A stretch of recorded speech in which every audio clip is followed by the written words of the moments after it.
Hello दोस्तों, तो हम आज शुरू करते हैं अब 27 जून के जो इम्पोर्टेंट टॉपिक जो द इंडियन एक्सप्रेस, पीआईबी और द हिंदू में कवर किए गए हैं। तो हमारे जो आज के सबसे इम्पोर्टेंट 5 टॉपिक हमने सेलेक्ट किए हैं वो है, पहला जो है कैंसर उपचार दवाएं हैं, जो कि कैंसर से संबंधित दवाओं को लेकर द हिंदू की इन्वेस्टिगेटिव जर्नलिज्म यानी खोजी पत्रकारिता संबंधी जो टीम है वो उसने जो है जो रिपोर्ट जनता के सामने लाई है कि किस प्रकार जो है कैंसर की अधिकतर दवाएं जब उनको जो है रिसर्च लैब में टेस्ट किया गया कि जिस पर्पस से वो बनाई जा रही हैं या जो चीजें या जो स्पेसिफिकेशन उस दवा पर लिखा गया है कि उसका प्रभाव क्या होगा और उसका साइड इफेक्ट क्या होगा, तो उस पर खरी नहीं उतरी हैं। उसके बारे में हम जानेंगे कि ये कौन सी दवाएं हैं या इंपॉर्टेंट कौन कौन सी दवाएं हैं, किस जगह यूज करती हैं, किस प्रकार के कैंसर में यूज होती हैं और इसका क्या साइड इफेक्ट रहा है। और इसमें यह भी हम जानेंगे ब्रीफली कि कैंसर क्या होता है, कौन कौन सी इसमें जो है इसमें क्या क्रिया पद्धति रहती है, कैंसर किसे कहते हैं एक्चुअल में, तो उसको जानेंगे। फिर उसके बाद अगर सेकंड टॉपिक राजभाषा विभाग की स्वर्ण जयंती के बारे में बात करें तो राजभाषा विभाग यानी ऑफिशियल लैंग्वेज से संबंधित जो विभाग है जिसकी स्थापना 1975 में हुई थी, तो 50 साल पूरे हो गए हैं, जो कि आप सब जानते हैं कि अभी एक साल से पिछले हिंदी, तमिल, हिंदी या दक्षिण भारत की और भाषाएं या फिर अभी हाल ही में जो मराठी या महाराष्ट्र में हिंदी भाषा को लागू करने को लेकर जो विवाद चल रहा है या टिप्पणियां एक दूसरे पर चल रही है, तो उसके कॉन्टेक्स्ट में भी हम देखेंगे कि राजभाषा आयोग या राजभाषा विभाग की क्या इंपॉर्टेंस है और किस प्रकार ये जो है क्षेत्रीय लैंग्वेज के साथ साथ यानी क्षेत्रीय भाषाओं के साथ साथ हिंदी के विकास के लिए लगातार प्रयासरत है और इसका क्या योगदान है और इसने किस प्रकार अपनी इन भाषाओं को बढ़ावा देने में किस प्रकार अपनी भूमिका निभाई है। और आगे ये भी जानेंगे कि भाषा से संबंधित संवैधानिक प्रावधान कौन कौन से हैं और हमारे लिए एग्जाम पॉइंट ऑफ व्यू से किन किन प्रावधानों को याद रखना जरूरी है, क्योंकि 341 से 351 के बीच में जो अनुच्छेद 343 से 351 के बीच में जो आर्टिकल है वो कभी कभी डायरेक्ट एग्जाम में आए हैं और जिन्हें जो है यूपीएससी लगातार कहीं ना कहीं वहां से क्वेश्चन पूछता आया है। अब हमारा जो थर्ड टॉपिक है वो एमएसएमई से संबंधित है, यानी माइक्रो या इसको एमएसएमई का मतलब समझ सकते हैं आपकी जो लघु उद्योग हैं, जो एम यानी माइक्रो, एस मतलब स्मॉल, एम मतलब मीडियम, तो माइक्रो स्मॉल मीडियम उद्योग से संबंधित है। और ये जो आज का दिन है यानी 27 जून, इसको जो है एमएसएमई दिवस भी कहा जाता है। और इस आज के दिन ये इसका आज जो है दिवस है, तो हम जानेंगे कि आज का इसका थीम क्या है और इसका किस प्रकार भारतीय अर्थव्यवस्था में भारतीय रोजगार के एक सृजनकर्ता के रूप में या फिर निर्यात के क्षेत्र में और अन्य क्षेत्रों में महिलाओं से संबंधित क्षेत्र में किस प्रकार एमएसएमई ने एक अहम योगदान दिया है और इसके जो है प्रोन्नति यानी विकास के लिए क्यों जो है सरकार लगातार प्रयासरत है और क्यों ये एक अहम है किसी भी देश की अर्थव्यवस्था की उन्नति के लिए। तो इससे रिलेटेड हम सारे पहलुओं को इसमें देखेंगे कि किसे कहते हैं और इसके साथ इसके रिलेटेड कौन कौन सी स्कीम भी चलाई जा रही है, तो उसको आप देखिएगा। तो आपको एग्जाम में हो सकता है कि स्कीम के बारे में ही पूछ दे जिनके बारे में हम डिस्कस करेंगे, जिसको हम आगे ब्रीफली जो है बनाया है हमने। फिर उसके बाद आता है टॉपिक हमारा राजकोषीय स्वास्थ्य सूचकांक, जो कि एक तरह से फिजिकल हेल्थ के बारे में है, या मतलब राज्यों की जो क्षमता है, राजकोषीय क्षमता है, उसके बारे में है जिसको नीति आयोग निकालता है। हमने आपको पहले भी वीडियो में बताया कि नीति आयोग जो है एक संघवादी संरचना को और सभी राज्यों में समानता के स्तर पर लाने के लिए या समावेशी विकास सुनिश्चित करने के लिए किस प्रकार कार्य कर रहा है, जिससे प्रतिस्पर्धी संघवाद यानी कॉम्पिटिटिव फेडरलिज्म के साथ साथ कोऑपरेटिव फेडरलिज्म यानी सहयोगी संघवाद को बढ़ावा दे रहा है। ये दोनों टर्म आप याद रखिएगा, आपको इथिक्स में पेपर 2 में और ये आपके प्रीलिम्स में भी डायरेक्ट सीधे सीधे पूछा जा सकता है कि किस प्रकार। तो आपको पहले भी बताया जा चुका है कि जैसे जल सूचकांक या स्वास्थ्य से संबंधित सूचकांक या एसडीजी जिसके सतत विकास लक्ष्यों से संबंधित जो राज्य स्तरीय सूचकांक है, या फिर अब जो अगर हम राजकोषीय स्वास्थ्य सूचकांक जिसको अभी हाल में निकाला है आज के दिन, तो इन सारे विकास सूचकांकों का क्या महत्व है, किस प्रकार ये सरकार के लिए अपनी नीतियों को बनाने और उनको लागू करने में एक मददगार कड़ी का कार्य करते हैं और ये किस प्रकार फंक्शन अपना करते हैं, इन सारे पहलुओं को हम देखेंगे। उसके बाद हमारा लास्ट टॉपिक होगा विकास के लिए वित्त पोषण पर अंतर्राष्ट्रीय सम्मेलन, यानी जिस बारे में हमारा कल का वीडियो था जिसमें हमने सतत विकास लक्ष्य या एसडीजी गोल से रिलेटेड हमने टॉपिक को कवर किया था, जिसमें भारत जो है पहली बार जो है टॉप 100 कंट्रीज या टॉप 100 देशों में से शामिल हो गया, जहां पर भारत की 99वीं रैंक है, यानी 99वां स्थान है, जो कि एक बड़ी छलांग है। तो देखेंगे कि अब जब रिपोर्ट आ चुकी है तो इसके वित्तीय कार्यान्वयन के लिए संयुक्त राष्ट्र के अंतर्गत जो है संयुक्त राष्ट्र सम्मेलन के अंतर्गत सभी देश मिलते हैं और जो रिपोर्ट आई है उस पर चर्चा करते हैं और उस पर एक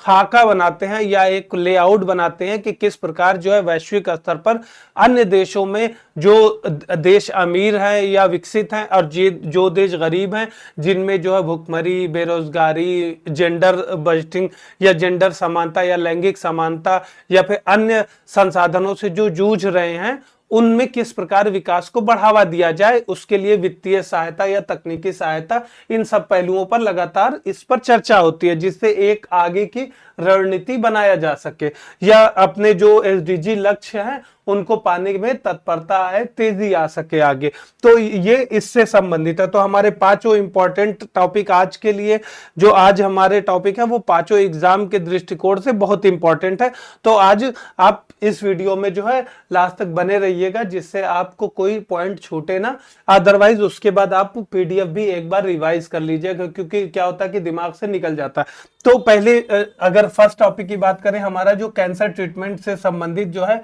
हमारा टॉपिक है, तो कैंसर ट्रीटमेंट में क्या किया है, क्यों हम पढ़ रहे हैं, क्योंकि द हिंदू में प्रकाशित है, ब्यूरो ऑफ इन्वेस्टिगेटिव जर्नलिज्म। ये बहुत ज्यादा मतलब अगर असली पत्रकारिता की बात करें तो इन्वेस्टिगेटिव जर्नलिज्म या खोजी पत्रकारिता को ही असली रियलिस्टिक जो है पत्रकारिता कहा जाता है, जिसमें जो है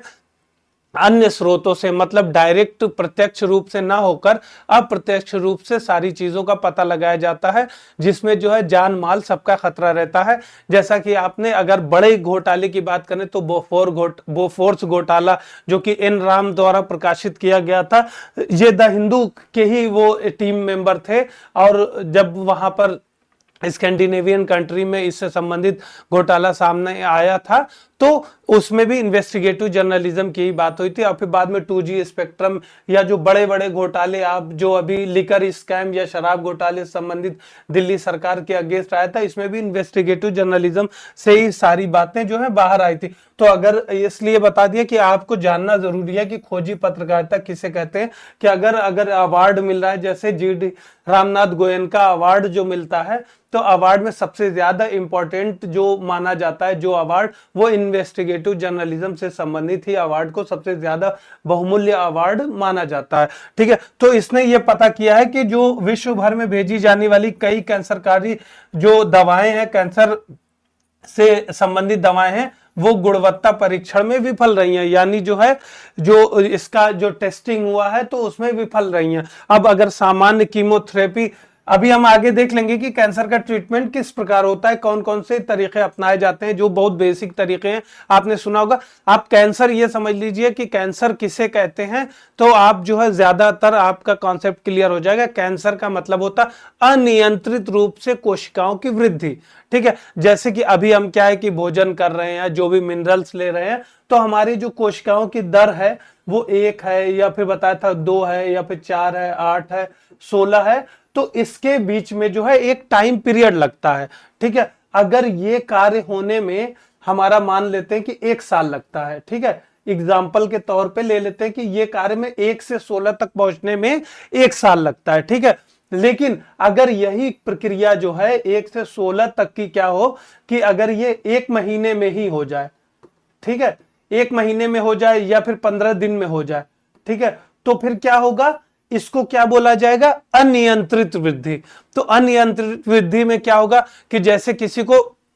किडनी में कोई चीज है, कैंसर है या कैंसरकारी कोशिका है, ठीक है, कैंसर सेल, तो वो क्या होगी, अनियंत्रित वृद्धि होने लगी। तो होता क्या है कि वो जो है ब्लॉक कर देगी सारी अन्य जो अन्य कोशिकाएं हैं उनको ब्लॉक कर देगी, जिससे जो है रेस्पिरेटरी प्रॉब्लम हो जाएगी या फिर जितनी भी प्रॉब्लम होती है वो सारी प्रॉब्लम सामने आ जाती है, ठीक है। तो उसी चीज को इसमें क्या किया जाता है, कीमोथेरेपी हो या फिर सर्जरी हो या फिर अन्य माध्यम जो भी यूज करते हैं, या मतलब कोई इंजेक्ट करते हैं कोई दवा जिससे जो है वो सेल मर जाए। तो इसमें कैंसर जो ट्रीटमेंट होता है उसमें मेन मुख्य जो लक्ष्य होता है, ऐसे जो टारगेट होते हैं या कैंसरकारी जो सेल होते हैं उनको समाप्त करना होता है, ठीक है। तो जैसे अगर आप सर्जरी में भी देखे होंगे कि कैंसर का जब ट्रीटमेंट होता है तो वो जो कैंसर वाले कोशिका होती है उसको जो है बाहर निकाल दिया जाता है, ठीक है। यही प्रोसेस है इसका कैंसर का। तो कैंसर की आप बेसिक डिफिनेशन समझ गए कि कोशिकाएं जब बढ़ने लगती हैं अनियंत्रित यानी तेजी से,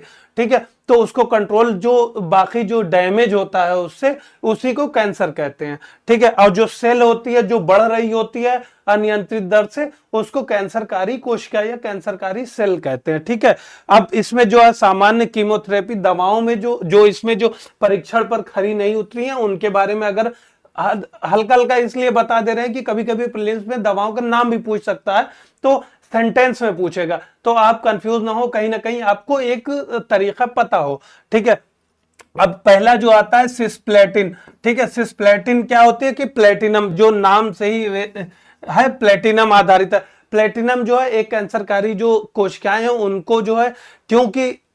प्लेटिनम में वो गुण होता है जो कैंसरकारी जो सेल होते हैं उनको डैमेज कर सके या उनको समाप्त कर सके, जिससे उनकी क्रियाविधि को नियंत्रित किया जाए। तो ये दवा लिया जाता है जो कि प्लेटिनम बेस्ड होती है और फिर किस में यूज होती है, टेस्टिकुलर कैंसर होता है, ओवेरियन कैंसर होता है या ब्लैडर से संबंधित होता है या लंग कैंसर होता है, उसमें इसका इलाज किया जाता है। फिर इसका क्या काम करता है, तो अब आपको पता है कि कैंसर किसे कहते हैं, तो काम क्या होगा, जो कैंसर डीएनए से जुड़कर जो है विभाजन को रोकता है, ठीक है। तो आप समझ गए कि कैंसर में क्या होता है, क्योंकि कोशिकाओं का विभाजन जो अनियंत्रित दर से होता है, तो उसको क्या है, जो भी क्रियाविधि होगी, चाहे वो रेडिएशन से हो, चाहे सर्जरी हो, चाहे दवा ले, मुख्य मकसद क्या होगा उस दवा का कि जो डीएनए या जो सेल को जो भी चीजें बढ़ा रही हैं उस चीज को रोकना या नियंत्रित करना, ठीक है। तो इसके दुष्प्रभाव क्या है कि किडनी डैमेज हो रही है, बीमारियां हो रहा है, इम्यून सिस्टम कमजोर हो रहा है, सुनने में समस्याएं आ रही, तो ये जो है इसके साइड इफेक्ट देखे गए। तो इससे आप समझ गए किडनी डैमेज हो रही है या इम्यून सिस्टम हो रहा है कमजोर, तो क्या हो रहा है कि वो जो बाकी के अगल बगल के सेल्स हैं उनको कमजोर कर दे रहा है, ठीक है, या उन पर निगेटिव जो इंपैक्ट या प्रभाव डाल रहा है। तो अब दूसरी दवा के बारे में बात करें जो इस टेस्ट में खरी नहीं उतरी, तो ऑक्सीलिप्लेटिन है, ठीक है। तो ऑक्सीलिप्लेटिन में क्या है कि ये भी प्लेटिनम आधारित है, ज्यादातर जो है जो दवाएं हैं वो प्लेटिनम बेस्ड हैं। इसमें क्या है कि जब एडवांस स्टेज पे कैंसर होता है वहां पर इसको यूज किया जाता है और क्रियाविधि सेम है इसकी, क्योंकि जो एक तरह की दवा होंगी तो उनका जो कहीं ना कहीं एम या ऑब्जेक्टिव होगा वो सेम ही होगा, ठीक है। बस कंपोजिशन दवा का चेंज होगा जिससे इफेक्टिविटी बढ़ जाए। जैसे कि आप समझ सकते हैं कि कोई दवा जो है 250 mg की जगह 500 mg ले लिया जाए, ठीक है, या फिर कॉम्बिनेशन में और हार्ड चीजें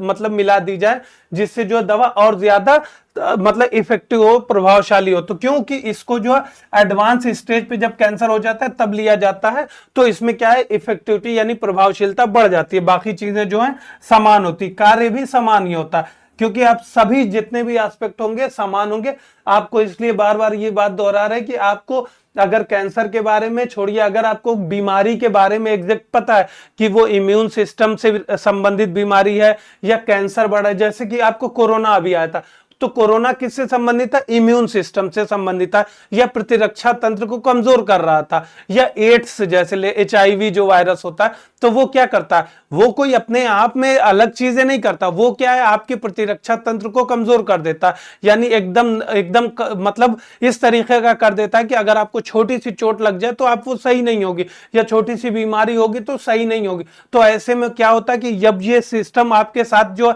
अफेक्ट कर देता है आपकी बॉडी को, तो जब कोई छोटी सी भी बीमारी हो जाएगी जो आपको एक दिन में सही हो जा रही है वो सही ही नहीं होगी आपकी, वो सालों साल लग जाएगा, वो आपकी मृत्यु का कारण बन सकता है। तो इसीलिए क्या होता है कि सब दवाओं के जो उसका प्रभाव होता है उसको कंट्रोल करने के लिए दवाएं दी जाती है। तो अगर आपको किसी मतलब कोई भी रोग से या विकार से या किसी बीमारी से उसका रीजन अगर पता लग जाएगा कि उसका रीजन क्या है और वो उससे बॉडी में या शरीर में क्या क्रियाविधि हो रही है। जैसे कैंसर में हमने देखा कि जो सेल है वो अनियंत्रित रूप से बढ़ने लगता है, उसी तरह जैसे कोरोना में जो है हमारा प्रतिरक्षा तंत्र कमजोर कर देता है, या HIV में हमारा जो है प्रतिरक्षा तंत्र कमजोर हो जाता है। तो इस तरीके की चीजें अगर हमें याद रहेगी तो पता लग जाएगा कि दवा का काम क्या होगा, कि जो भी हम दवा लेंगे तो इसमें जो कैंसरकारी दवा लेंगे या कैंसर से संबंधित दवा लेंगे उसका काम होगा जो ये अनियंत्रित रूप से जो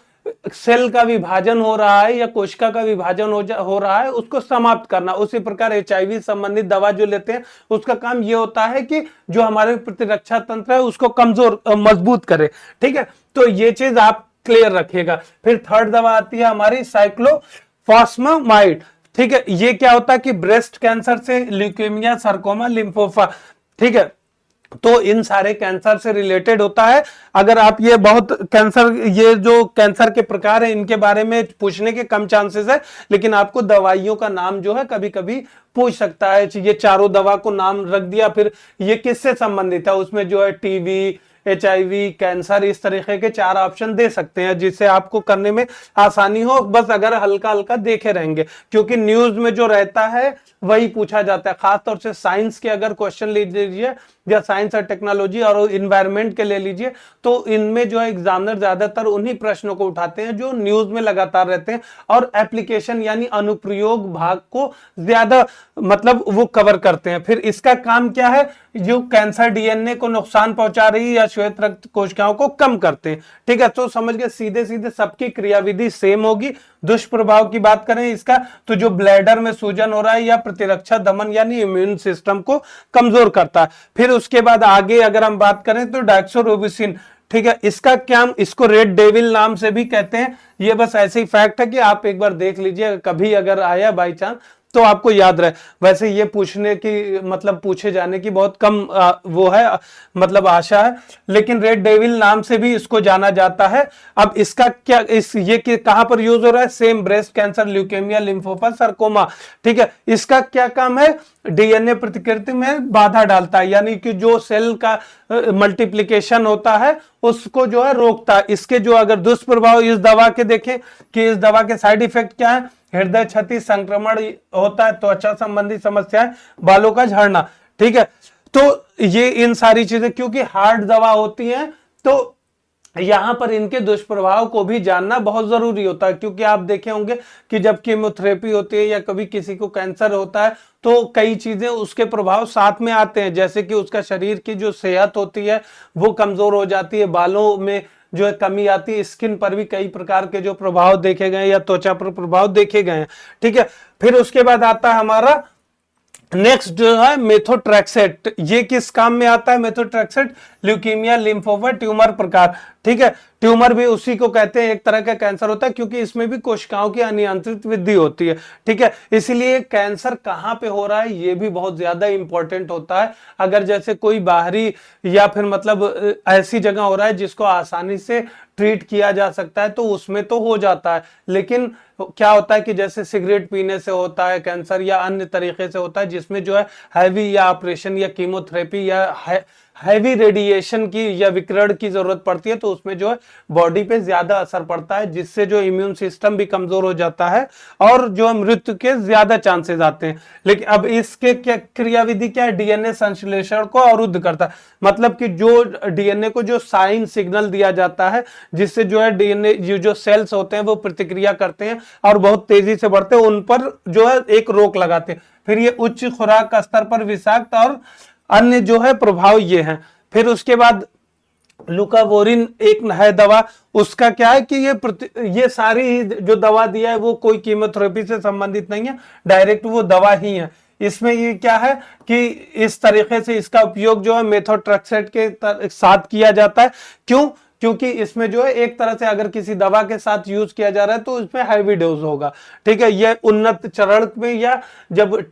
जैसे कि कैंसर का स्टेज जो है 4 या 5 पे पहुंच जाता है तब इन सब चीजों का यूज किया जाता है, ठीक है। अब अगर हम देखें भारत में कैंसर से देखभाल से संबंधित डेटा और रेमेडीज यानी उपचार थोड़ा सा जान लेते हैं, क्योंकि ये जो है एक बहुत मेजर प्रॉब्लम है इंडिया में। और इंडिया में देखा होगा कि कैंसर से संबंधित भी सरकार भी लगातार प्रयास कर रही है कि बड़े बड़े जो है इससे कैंसर से रिलेटेड या संबंधित जो है कई जो है सेंटर्स खोले गए हैं। हर राजधानी में ज्यादातर सेंटर खोले गए हैं, क्योंकि इसमें जो है लगभग हर साल जो है 1.5 मिलियन से ज्यादा नए मामले सामने आते हैं। तो 1.5 मिलियन मतलब समझ लें कि 15 लाख से ज्यादा। अभी जिस जो स्थिति है, जिस प्रकार प्रदूषण का स्तर बढ़ता जा रहा है और फिर लोगों में धूम्रपान संबंधी जो चीजें हैं या फिर जो सुरती सुपारी खाते हैं, तो ऐसी चीजों से जो है कैंसर के बढ़ने के चांसेस रहते हैं। तो ऐसे आगे अभी जो आपने ब्रेस्ट कैंसर के बढ़ती घटनाएं या सर्वाइकल कैंसर जो कि न्यूज में भी लगातार रहा है, सर्वाइकल कैंसर से संबंधित घटनाएं ये सब लगातार कहीं ना कहीं बढ़ रही हैं ज्यादा। तो ऐसे में जो है ऐसी इन क्षेत्रों में बुनियादी ढांचा या वित्तीय सहायता ऐसे कार्यक्रम जो है बहुत इंपॉर्टेंट हो जाते हैं। तो भारत में कैंसर उपचार के अगर प्रमुख घटक के बारे में ये आपको इसलिए बताया कि ये आप इंट्रो में यूज कर सकते हैं या इंट्रोडक्शन आप शुरू कर सकते हैं, या जो जैसे द हिंदू की लाइन आपको स्टार्टिंग में बताया था उससे भी आप इंट्रो अपना स्टार्ट कर सकते हैं। अब उपलब्ध उपचार के प्रकार बताएं कि किस प्रकार किया जाता है, तो आपको सिंपली पहले ही बता दिया था कि अगर जब सिंपल हो रहा है तो सर्जरी कर देंगे। सर्जरी से वो स्थान जो है जहां पे कोशिकाएं फैल रही हैं या कोशिकाएं कैंसर कारी जो अणु है उनसे प्रभावित है तो उनको जो है बाहर निकाल देते हैं पूरा, जैसा कि आपने कई बार माउथ कैंसर या इन सब चीजों जगहों पर देखा होगा, ठीक है। फिर दूसरा क्या होता है कि विकिरण आधारित होता है या रेडिएशन होता है, जिसमें आप देखें कि कीमोथेरेपी की जाती है। उसमें क्या है कि हाईली बहुत ज्यादा मतलब पावरफुल जो रेज होती हैं उनके द्वारा शरीर को गुजारा जाता है, जिससे जो है वो सेल जो होती है वो डैमेज हो जाती है, उससे खत्म हो जाता है, ठीक है। उच्च ऊर्जा आवेशित जो किरण होती है उनसे गुजारा जाता है, ठीक है। फिर कीमोथेरेपी आता है लास्ट में, ये एक रेडिएशन होगा, सर्जरी होगा, फिर कीमोथेरेपी में दवाओं का प्रयोग किया जाता है जिन दवाओं की हम पहले बात की है। फिर उसके बाद इम्यूनोथेरेपी और लक्षित थेरेपी, इसमें भी सेम प्रोसेस को ही इसी तरह मतलब कि कीमोथेरेपी किया जाता है, साथ में रेडिएशन भी किया जाता है। ऐसा जो हाईली स्टेज पे या चरण 4-5 का रहता है कोई तो किया जाता है। फिर उसके बाद बोन मैरो ट्रांसप्लांट भी किया जाता है। इसमें क्या करते हैं जो ल्यूकीमिया होता है जिसमें कि जो है ब्लड सेल्स में ही कैंसर हो जाता है, तो वैसे में क्या होता है कि जो बोन मैरो होता है उसी को रिप्लेस कर देते हैं या उसको ट्रांसप्लांट कर देते हैं। फिर उसके बाद क्या होता है कि कई बार क्या होता है कि जो पैलिएटिव केयर के बारे में बात करें लास्ट स्टेज पे, तो जैसे कि 5th स्टेज पे है जिसमें बचने की कोई संभावना नहीं है, तो उसमें जीवन को बनाए रखने और चलते रहने के लिए जिन दवाओं का यूज किया जाता है उसको जो है पैलिएटिव केयर कहते हैं, ठीक है। अब सरकारी समर्थन और पहल के बारे में शॉर्ट में देख लें तो कैंसर, मधुमेह या हार्ट से मतलब रिलेटेड है या स्ट्रोक से रिलेटेड है, तो इन सब चीजों के लिए रोकथाम से संबंधित जो राष्ट्रीय जो कार्यक्रम चलाए जा रहे हैं उसका जो मुख्य लक्ष्य यही है कि कैंसर जो रोग हो रहा है तो सबसे पहले उनको चिन्हित करना, ठीक है। फिर उसको जो है आइडेंटिफाई करना, फिर उसके बाद उसकी जांच करना, फिर उसके अकॉर्डिंग जो है चीजें जो है जो आगे की चीजें हैं रेफरल के माध्यम से या फिर अपना जो क्रिया विधि है उसको अपनाना। इसके लिए आपने देखा होगा कि जो आयुष्मान भारत योजना है उसमें भी बहुत ज्यादा उससे मदद मिली है, क्योंकि उसमें क्या होता है कि 5 लाख तक का बीमा मिल जाता है, ठीक है। अब 5 लाख आयुष्मान भारत जो बीमा मिलता है उसमें ये याद रखेगा कि वो सेकेंडरी और टर्शियरी जो संबंधित है या द्वितीयक या तृतीयक संबंधित स्वास्थ्य देखभाल है उसी में यूज होता है, ना कि आपको अभी हल्का सा चोट लगी उसमें आप फर्स्ट एड में यूज कर रहे हैं। तो ये याद रखिएगा कि ये किसके लिए कभी कभी पूछ देता है और उसमें प्राथमिक भी ऐड कर देता है, तो वो प्राथमिक में कंफ्यूज मत होइएगा, ये जो है द्वितीयक और तृतीयक से संबंधित है, ठीक है। इसमें क्या है कि इस तरह के सेंटर भी बनाए जा रहे हैं। ये कैंसर जो है टर्शियरी से आता है या तृतीयक संबंधी जो सेवाएं हैं स्वास्थ्य सेवाएं उसके अंतर्गत आता है, ठीक है। तो इसमें क्या है कि जो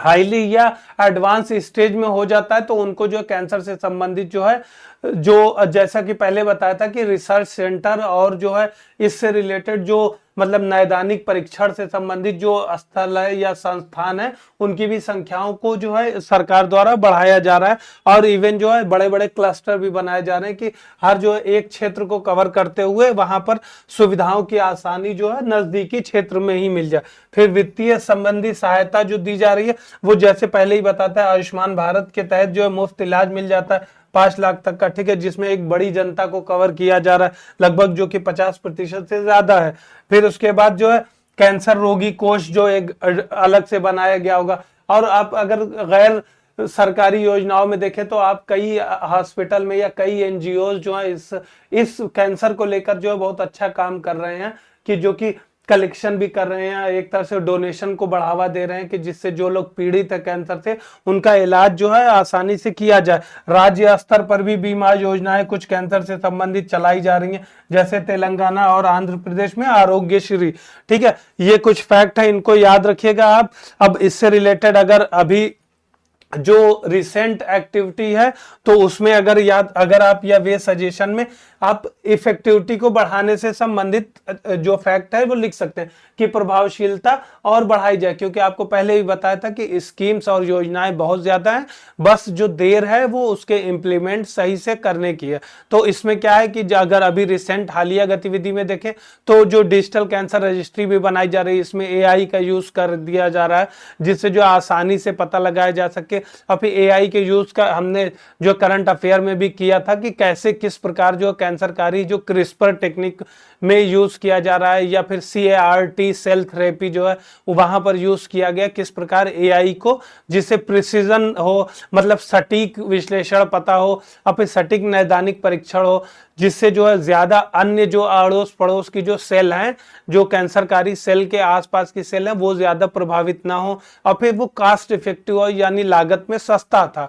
ठीक है। तो उसको आप पिछला जो लेक्चर इसीलिए कहते हैं कि रिवाइज करते रहिएगा, जो CAR-T सेल थेरेपी या क्रिस्पर टेक्नोलॉजी है। फिर उसके बाद जो हमने सेंटर की बात की तो 300 से अधिक जो है कैंसर केंद्र को जोड़ने के लिए राष्ट्रीय कैंसर ग्रिड की भी स्थापना की जा रही है। फिर उसके बाद उपचार लागत को कम करने के लिए स्वदेशी कैंसर दवाओं का भी विकास लगातार किया जा रहा है, जो कि आपने देखा होगा जब भी पेटेंट की बात आती है या पेटेंट से संबंधित मुद्दे आते हैं तो इंडिया का इसमें बहुत बड़ा ये कैंसर को लेकर रहता है कि कैंसर की दवाएं जो हैं वो जेनरिक बनाई जाए, जिससे जो है आम उपभोक्ता या आम रोगी या गरीब जो रोगी हैं वो भी कैंसर संबंधी दवाएं ले सके। क्योंकि अगर आप एक्चुअल में देखेंगे तो ये कैंसर से संबंधित दवाएं बहुत महंगी होती हैं, जो कि एक आम आदमी की रीच से जो है बाहर है। तो इसलिए जेनेरिक दवाओं के लिए बहुत ज्यादा प्रमोट करती है इंडिया में, जिसका जो है पश्चिमी देशों द्वारा या जो MNCs हैं, मल्टीनेशनल कंपनीज जो फार्मा के लेके, वो बहुत ज्यादा इसका अपोज कर रही हैं इस कदम का।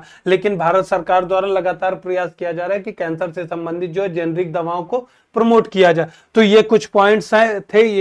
इस तरीके के, इसमें जेनरिक दवा भी ऐड कर लीजिएगा। तो इन्हें आप मेंस में भी यूज कर सकते हैं, प्रीलिम्स में तो आपको फैक्चुअली जो है कॉन्सेप्ट बिल्डिंग के लिए यूज होंगे। इसको जो हिंदू में ब्रीफली आज कवर किया गया। अब हमारा नेक्स्ट टॉपिक आता है राजभाषा विभाग की स्वर्ण जयंती, यानी जो है इसके जो 50 साल पूरे हुए हैं, जिसको लेकर अमित शाह द्वारा जो है नई दिल्ली में राजभाषा विभाग में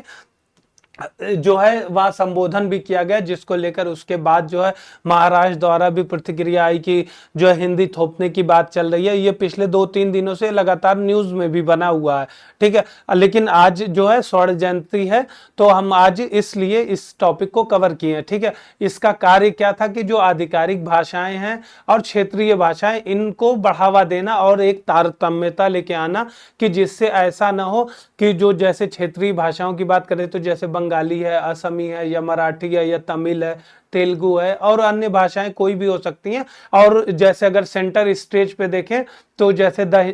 हिंदी है और इंग्लिश है, इन भाषाओं के बीच में किसी भी भाषा को ऐसा न लगे किसी एक भाषा को ही सिर्फ प्रमोट किया जा रहा है। इसीलिए जैसे आप जो त्रिभाषी सूत्र में भी आपको बताया है हमने कि किस प्रकार सभी भाषाओं की उन्नति के लिए और देश में एक रूपता बढ़ाने के लिए जो है केंद्रीय स्तर पर 2 भाषाओं को या हिंदी को ज्यादा प्रमोट करने की जो संकल्पना प्रारंभ में की गई थी, ठीक है। वो रही बात अलग। यहाँ पर हम बात कर रहे हैं राजभाषा जो विभाग है उसका मुख्य कार्य, तो ये कार्य था उनका क्षेत्रीय भाषाओं के साथ साथ जो अपनी आधिकारिक भाषाएं उनको बढ़ावा देना। और फिर जो राजभाषा अधिनियम था जो कि 1963 में लाया गया था, उसके जो प्रावधान थे उनको लागू करना, और जो भाषाई जो भारत में देशीय जो भाषाई विविधता है उनको भी एक रूपता में देना या विविधता रखते हुए, ठीक है, सभी को बढ़ावा देना। जैसे आप सामाजिक क्षेत्र में दो थ्योरी भी हैं, एक जो है मेल्टिंग पॉट की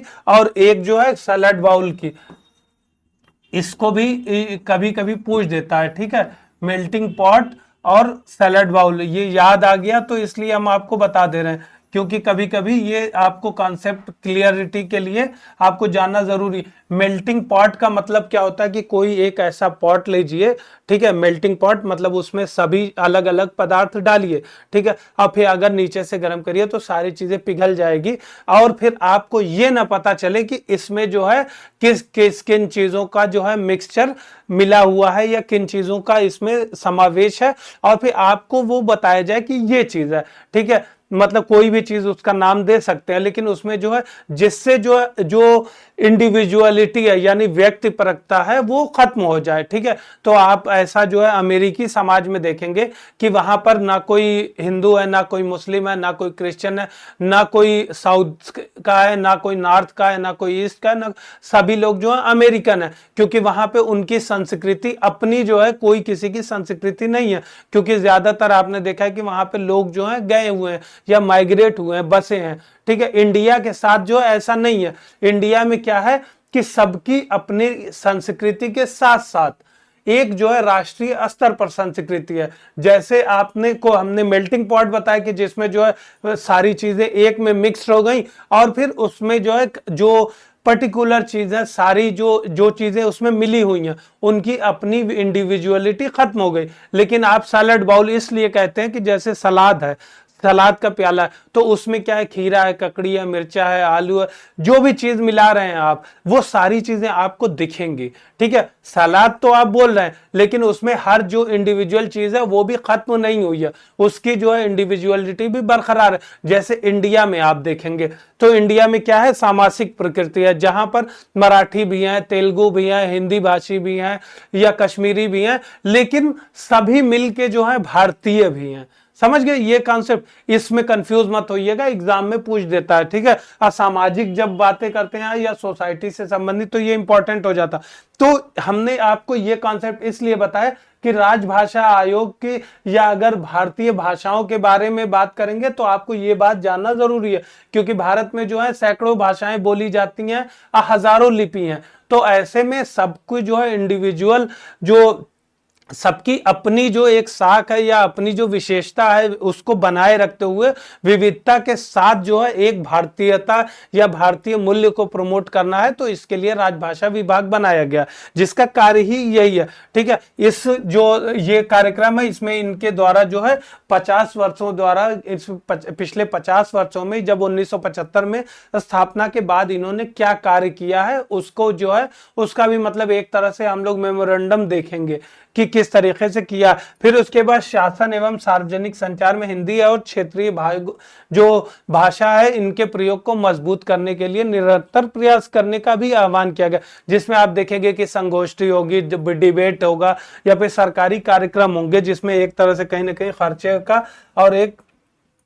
मतलब एक अभी प्रोपोगंडा ज्यादा हो गया है और एक्चुअल में काम कम हो गया है, क्योंकि हिंदी हिंदी हिंदी के नाम पे ही लोग जो जितने प्रोग्राम होते हैं वो प्रोग्राम का जो हेडिंग आती है वो इंग्लिश में आती है, जो वहाँ स्पीकर होते हैं वही इंग्लिश में बोल रहे होते हैं। तो ये बहरहाल हर साल जो है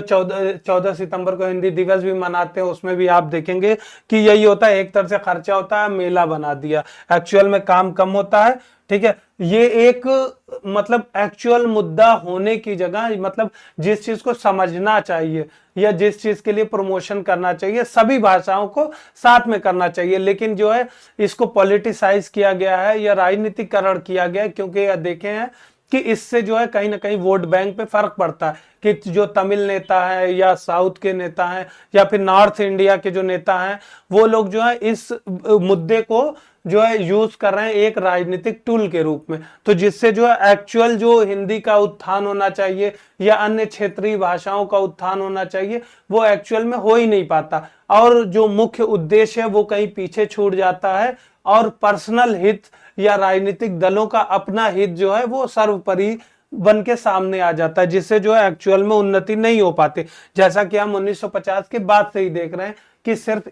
इस मुद्दे का पॉलिटिसाइजेशन या राजनीतिकरण ज्यादा हुआ। अब अगर भारतीय संविधान में भाषा संबंधी प्रावधान की बात कर ले, जिसको आपको जानना बहुत जरूरी है क्योंकि डायरेक्ट कभी कभी पूछ देता है, ठीक है, तो ये जो है भारतीय संविधान के भाग 17 में, जैसा कि स्टार्टिंग में बताया, 343 से 351 के बीच जो है शामिल है। इसको भी याद रखिएगा इस फैक्ट को, क्योंकि कभी कभी पूछ सकता है। अब इसमें क्या है कि 343 से जो आगे का 351 तक क्या क्या प्रावधान है आप सिर्फ ब्रीफली सुनते जाइएगा। इसमें क्या है, जैसे अनुच्छेद 343 की बात करें तो इसमें जो है देवनागरी लिपि के बारे में था कि देवनागरी लिपि को किस प्रकार प्रमोट किया जाएगा, और हिंदी जो है अंग्रेजी, जैसे क्योंकि अपोज हुआ था दक्षिणी राज्यों द्वारा, जो कि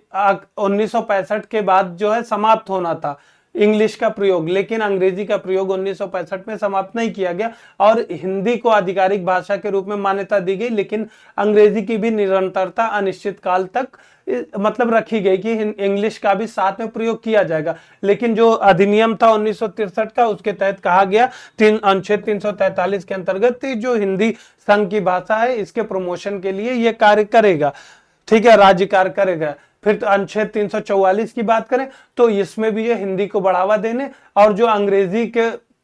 कार्यों को प्रतिबंधित करने के लिए कहा गया, लेकिन ये जो है लागू नहीं हो पाया, क्योंकि आप देखें कि 1965 के बाद से इंग्लिश जो है अनिश्चित कालीन तक जो है उसको दिया गया कि अनिश्चित काल तक जो है एक आधिकारिक भाषा के रूप में प्रयोग होगी। क्योंकि अगर आप देखिए कि अगर राज्यों के बीच में आपस में संचार होता है या राज्य या केंद्र के बीच में संचार होता है तो उसमें इंग्लिश की भी एक प्रतिलिपि या इंग्लिश की एक कॉपी जरूर उसके साथ लगाई जाती है। इसीलिए हर राज्यों में देखा होगा और केंद्र में भी एक अनुवादक विभाग भी हर जगह स्थापित किया गया। अब इसके बारे में 345 से 47 के बारे में बात करें, ये आप डिमार्केशन कर लीजिएगा, ठीक है। जैसे एक पहला आया 343 और 44, ठीक है, ये दोनों क्या है, केंद्र की भाषा है, आधिकारिक भाषा से संबंधित। 345 से 47 जो है क्षेत्रीय भाषा से संबंधित है। और जो इसके बाद 48 आएगा तो वो जो है न्यायपालिका से संबंधित भाषाओं से संबंधित प्रावधान को लेकर होगा, ठीक है। अब 345 की बात करें तो ये जो है क्षेत्रीय स्तर पर आ गया। तो क्षेत्रीय स्तर का मतलब कि जो राज्य मंडल में प्रयुक्त भाषा होगी वो अपना कोई भी आधिकारिक भाषा अपना सकते हैं। जैसे जो अलग अलग राज्यों ने अलग अलग भाषाएं अपनाई हैं, जैसे तमिलनाडु की बात कर ले तो तमिल, अगर उत्तर प्रदेश की बात करें या बिहार की बात करें तो इन्होंने हिंदी भाषा अपनाई है। और फिर बाद में ये द्वितीय भाषा भी अपनाते हैं कई राज्यों ने अलग अलग, जैसे कोई राज्य की सेकंड लैंग्वेज इंग्लिश हो सकती है या किसी राज्य की सेकंड लैंग्वेज हिंदी हो सकती है, ठीक है। फिर अनुच्छेद 346 की बात करें तो 345 में क्या था कि राज्यों की अपनी आधिकारिक भाषा के बारे में था प्रावधान। अब तो इसी तरह 346 में जो है राज्य और संघ के बीच में जो कम्युनिकेशन हो रहा है या पत्राचार हो रहा है उसके लिए किस भाषा का प्रयोग किया जाएगा। जैसे इसमें क्या होता है कि हिंदी में भी कर सकते हैं, अंग्रेजी में भी कर सकते हैं, ये आपस में सहमति भी एक बनाई जा सकती है। जैसे उत्तर प्रदेश और मध्य प्रदेश या उत्तर प्रदेश और बिहार में, क्योंकि ये दोनों जो है हिंदी भाषी राज्य हैं, तो इन लोगों में जो है आपसी सहमति से हिंदी को ही पत्राचार की मुख्य भाषा बनाई गई है। लेकिन अगर हम उत्तर प्रदेश और तमिलनाडु के बीच में बात करते हैं तो यहाँ पर जो है इंग्लिश का प्रयोग किया जा रहा है या अंग्रेजी का प्रयोग किया जा रहा है। फिर उसके बाद अनुच्छेद 347 की बात करें तो राष्ट्रपति जो है, यहाँ पर राष्ट्रपति किसी राज्य में जो राज्य की आबादी द्वारा एक बड़े अगर समुदाय द्वारा कोई भाषा बोली जा रही है तो उसको जो रिकॉग्निशन दे सकता है या रिकॉग्नाइज कर सकता है। जैसा कि आप लोगों ने कई केस में देखा होगा कि उत्तर जो पूर्वी राज्य हैं वहां के केस में ऐसा देखा है, ठीक है। फिर उसके बाद क्या बताया था कि 348 पे आएंगे तो पहले जो है 343 और 44 में क्या था, क्षेत्र केंद्र के बारे में था। फिर उसके बाद आया 3 जो प्रावधान राज्य के बारे में। फिर उसके बाद क्या आएगा 348 49 न्यायपालिका के बारे में, ठीक है। और फिर इसके बाद क्या है, विशेष या स्पेशल डायरेक्टिव, ठीक है, तो इसको अगर इस क्रम को भी याद रखेंगे आप तो कंफ्यूज नहीं होंगे। जैसे आपको हमने फर्स्ट लेक्चर में बताया था कि पॉलिटी के कि अगर आपको पता होगा कि किस भाग में किस तरह से डिवीजन किया गया है कि पहले स्टेट आएगा, फिर नागरिकता वहां पे रहने वाले लोगों की, फिर उनके जो अधिकार, फिर राज्यों के कर्तव्य, फिर जो लोगों को जो अधिकार दिए गए उसके बदले में जो उनके कर्तव्य होते हैं या मौलिक कर्तव्य आएंगे, फिर जो मशीनरीज आएगी, मशीनरीज में अभी पहले केंद्रीय मशीनरी आएगी, फिर उसके बाद राज्य स्तरीय मशीनरी आएगी। उसी की तरह जो राज्यपाल का प्रावधान होगा वो कहां पर होगा, एक राष्ट्रपति का से संबंधित प्रावधान कहां होगा, तो उससे आप जो है निकाल सकते हैं या फिर अगर मतलब आप एलिमिनेट कर सकते हैं अपने आंसर में किसी भी क्वेश्चन को अगर ट्विस्ट किया जाता। तो अगर यहां पर भी अगर आपको पता है ये चीज, तो अगर 343 से 351 तक शुरू हो रहा है प्रावधान, तो आपको पता है कि 343 में अगर पोल दे, ठीक है, कि इसमें जो है राज्यों से संबंधित प्रावधान है कि कोई राज्य की आधिकारिक भाषा क्या होगी, तो आपके दिमाग में आना चाहिए कि अगर जो 343 से ही अगर चैप्टर शुरू हो रहा है या कोई भाग शुरू हो रहा है तो सबसे पहले राज्यों का जिक्र क्यों किया जाएगा, राज्यों का जिक्र नहीं किया जा सकता। तो पहला क्या होगा, सबसे पहले केंद्र स्तरीय जो संस्थान होगा या केंद्र स्तरीय निर्देश होगा उसका जिक्र होगा, उसके बाद राज्य या क्षेत्रीय स्तरीय निर्देश जारी किए जाएंगे,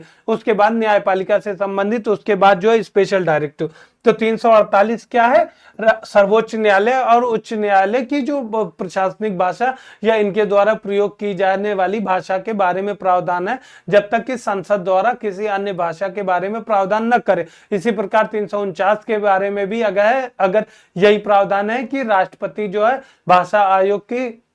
जो भी 349 में यह बताया गया है कि अगर कोई कानून के तहत कोई भाषा में बदलाव किया जा सकता है या भाषा आयोग द्वारा कोई सिफारिश किया जाता है तो राष्ट्रपति को जो है किन चीजों पर विचार करना चाहिए। ठीक है, फिर उसके बाद हम आते हैं स्पेशल डायरेक्टिव्स के बारे में, जो कि 350 और 351 जो कि अंतिम है, तो इसमें कवर किया गया है। तो अनुच्छेद 350 के बारे में बात करें तो इसमें क्या है कि नागरिक जो है संघ या राज्यों में प्रयुक्त कोई भी अगर मतलब कोई भाषा है तो उससे संबंधित अपनी जो समस्याओं से जो है अवगत करा सकते हैं या समस्याओं के विकास के लिए एक मतलब सिफारिश कर सकते हैं कि उनका विकास किया जाए। इसी तरह जो अगला जो है इसमें कई पार्ट भी बनाए गए हैं 350 ए या बी, तो इसमें क्या है भाषाई अल्पसंख्यक से संबंधित जो है प्रावधान किए गए हैं कि भाषाई अल्पसंख्यकों को जो जैसे प्राथमिक शिक्षा या प्राइमरी लेवल पर जो एजुकेशन है वो उनकी मातृभाषा में प्रदान की जाए,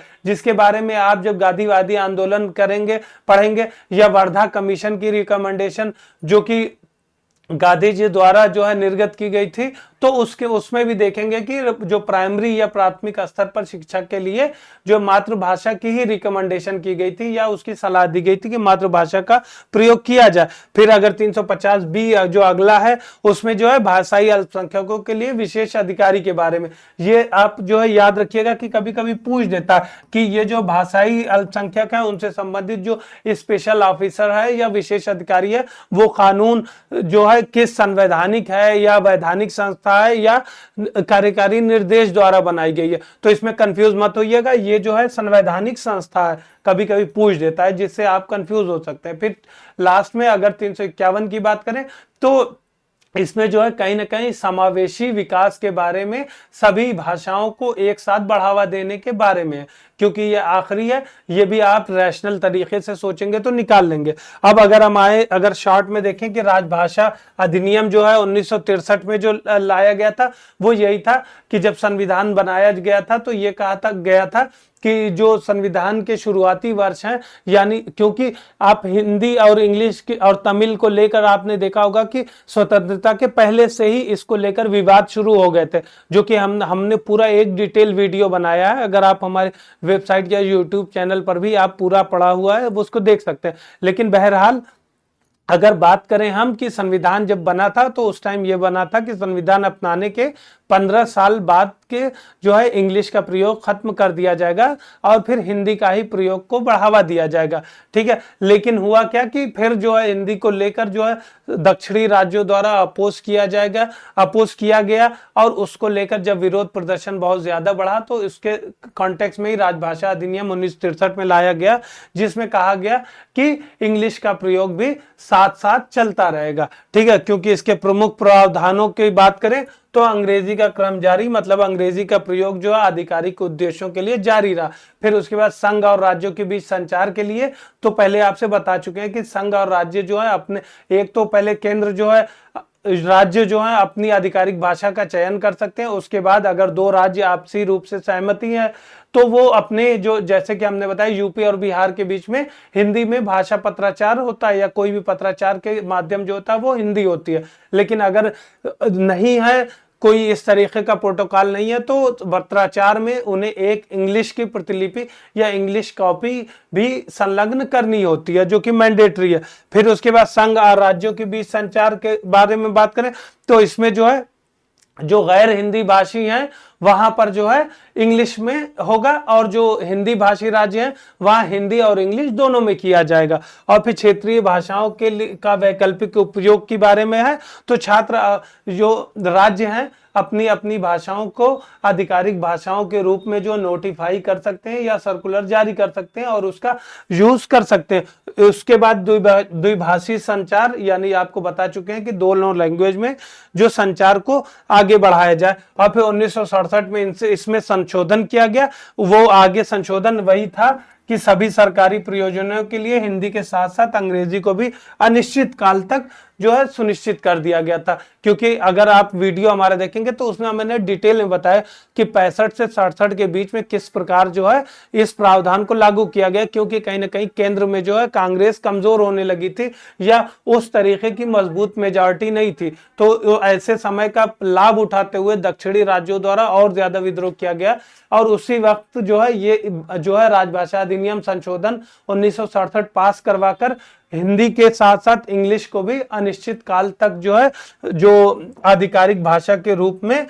मतलब संशोधन कर दिया गया अपनाने के लिए। ये जो है पीआईबी में आज टॉपिक था, ठीक है, जिसको कवर अभी हमने किया। अब हम बात करते हैं अपने अगले इंपॉर्टेंट टॉपिक एमएसएमई दिवस के बारे में, जो कि आज 27 जून को मनाया जाता है। इसको लेकर जो है राष्ट्रपति द्वारा जो है उद्यमी भारत समारोह की अध्यक्षता राष्ट्रपति ने की, उसमें संबोधन भी किया। अब इसके से रिलेटेड अगर मुख्य तथ्यों के बारे में बात करें तो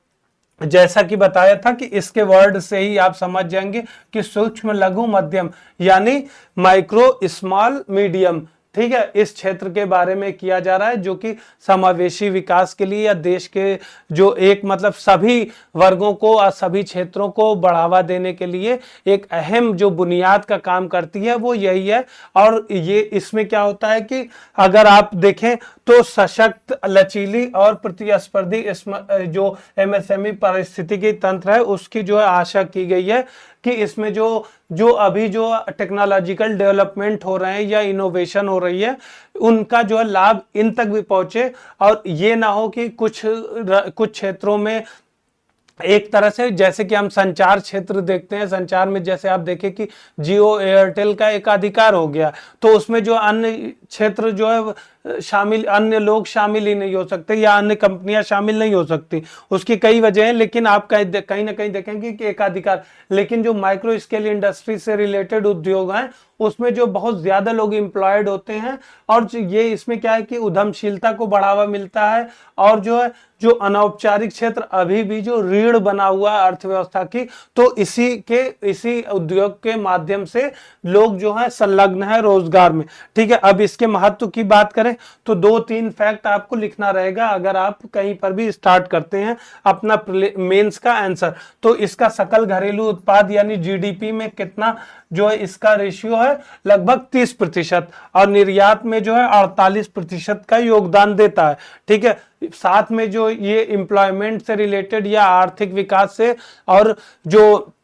एक इंटरप्रेन्योरशिप में एक जो है बुनियाद का काम करता है, उसको भी हम डिटेल में देखेंगे। लेकिन ये इंपॉर्टेंट ये है कि जीडीपी में कितना दे रहा है और निर्यात में कितना दे रहा है, ये आप फैक्ट याद रखिएगा, आप इस्तेमाल भी कर लीजिएगा, ठीक है। अगर इसमें रोजगार की बात करें यहाँ पर, तो रोजगार में भी ये मान के चलिएगा कि अगर एग्रीकल्चर जो है सबसे बड़ा है या सबसे ज्यादा लोगों को रोजगार दे रहा है, तो कृषि क्षेत्र के बाद अगर कोई दूसरा सबसे बड़ा क्षेत्र है जो रोजगार दे रहा है, सबसे अधिक संख्या में लोग जहां संलग्न है, तो वो जो है एमएसएमई क्षेत्र ही है या एमएसएमई उद्योग ही है, ठीक है। अब उसके बाद हम अगर सरकार द्वारा लगातार जो प्रमुख पहले जो है शुरू की गई है कौन कौन सी इससे संबंधित जो आज के दिन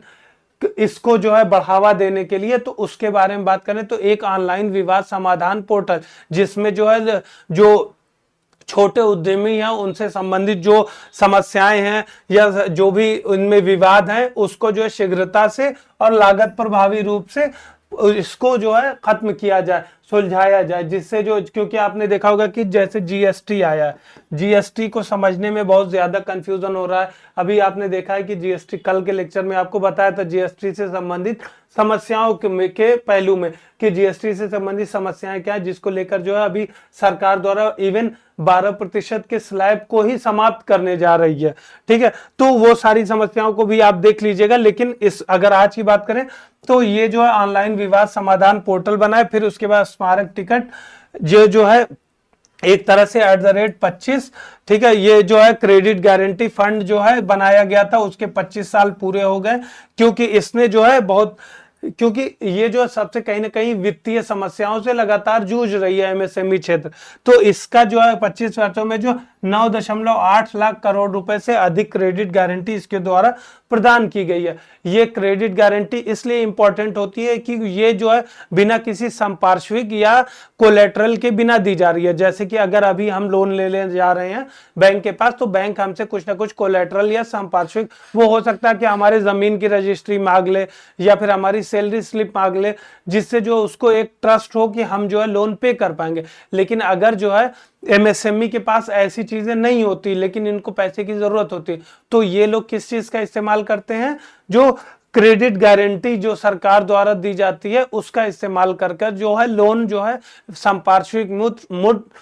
संपार्श्विक फ्री या संपार्श्विक मुक्त व्यवस्था का इस्तेमाल करते हैं, ठीक है। तो इसमें जो इनको कोलेटरल नहीं देना पड़ता, तो ये डेटा भी आप यूज कर सकते हैं कि 9.8 लाख करोड़ रुपए से अधिक जो है प्रदान किया गया। फिर एमएसएमई हैकाथॉन के बारे में बात करें तो ये जो है नवाचार और इंटरप्रेन्योरशिप या उद्यमशीलता को बढ़ावा देने के लिए, ठीक है। फिर उसके बाद एमएसएमई से रिलेटेड जो है बाकी जो भी फैक्ट हैं एम्प्लॉयमेंट से संबंधित या